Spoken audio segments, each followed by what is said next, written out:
This is Taslina Nazar, who is a visual artist and music producer. So, Taslina, could you tell us about your recent collab which caught the attention of Rolling Stone India? Okay, so the project that got featured in Rolling Stone India was my first EP ever. It's called Collab with a K, Kolab. So it's an EP with my childhood friend Irfana. So both of us are from Kodaikanal. We grew up there and we've known each other since we were babies, literally. We joined our first school together, everything. So we've pretty much been friends for life. And we got interested in music, say like in 2018 when we were in Bombay, and we weren't really serious about it then. And I really wanted to get into production, and she really wanted to get into rap. So then the year after that, I left. I went to America to do my masters, and then I had to come back because of COVID.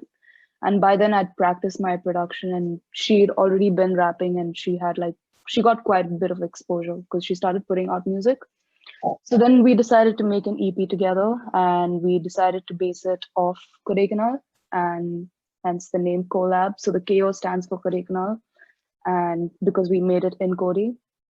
So yeah, it was like a fun EP. It wasn't anything like too serious. So it's just something we thought of in the moment, and we were in Kodi at the time, and yeah, we were just inspired by everything around us, and yeah, we just put out a 4-song EP. That sounds so So yeah. interesting. And so, you are an NFT artist, and so could you tell us about non-fungible tokens? Yeah, so yeah, NFT, like you said, non-fungible tokens, they're basically like digital assets of stuff we have in the real world, like say like artworks, paintings, music, CDs and stuff. And all the trading is done through crypto. So everything is stored in the Ethereum blockchain.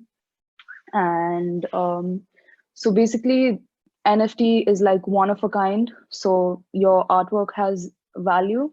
So the best way this was explained to me is like, for example, you have like the Mona Lisa.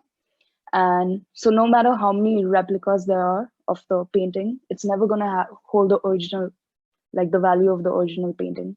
So it's the same for NFTs. So what NFTs do is they help you like authenticate your artwork. So no matter how many people replicate it, it's not going to hold the same value.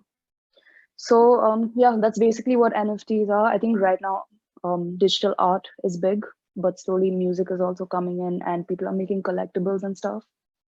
So yeah, I haven't really sold a lot. I mean, I've sold like 2 or 3 on Hiketnank, this website, but I'm trying to get my first big sale on Foundation, which is one of the most prominent platforms for NFT. So yeah.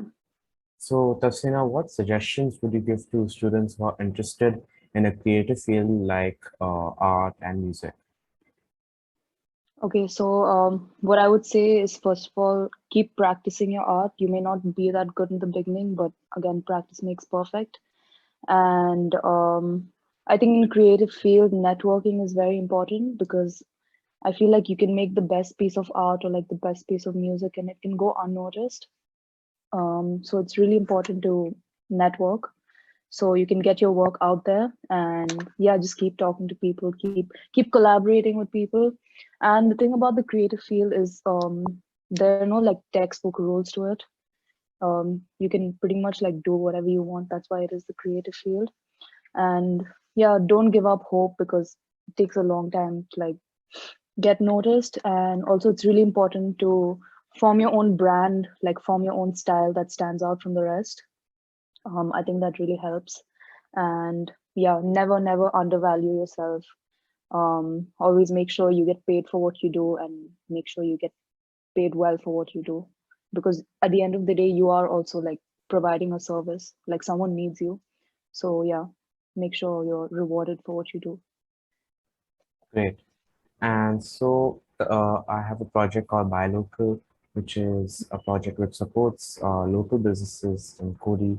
And so what do you think, what are your suggestions which can be done to support more local businesses in Kodi? I personally think that the best thing that can happen for Kori businesses are is like getting them exposure out of Kori, because I feel like a lot of things that come out of Kori are like authentic and like homemade and fresh, and it's not like factory made. So I think in today's world, everyone is looking for that kind of stuff. People are looking for more organic, like authentic stuff, and I think a lot of that comes out of Kori. And it's not just like products. Like for example, my family, we have a hotel in Kori, so even the way we run it, it's like family run. So it has like a very personal touch to it. So I think that's the best thing that comes out of Kori, like the personal touch. So I think it would be really helpful for them to like get exposure. So I think that's where maybe you could help. All right. Yeah. So thank you so much, Taslina. Thank you so much for your time and best of luck on your work. Thank you for having me, and best of luck to you too.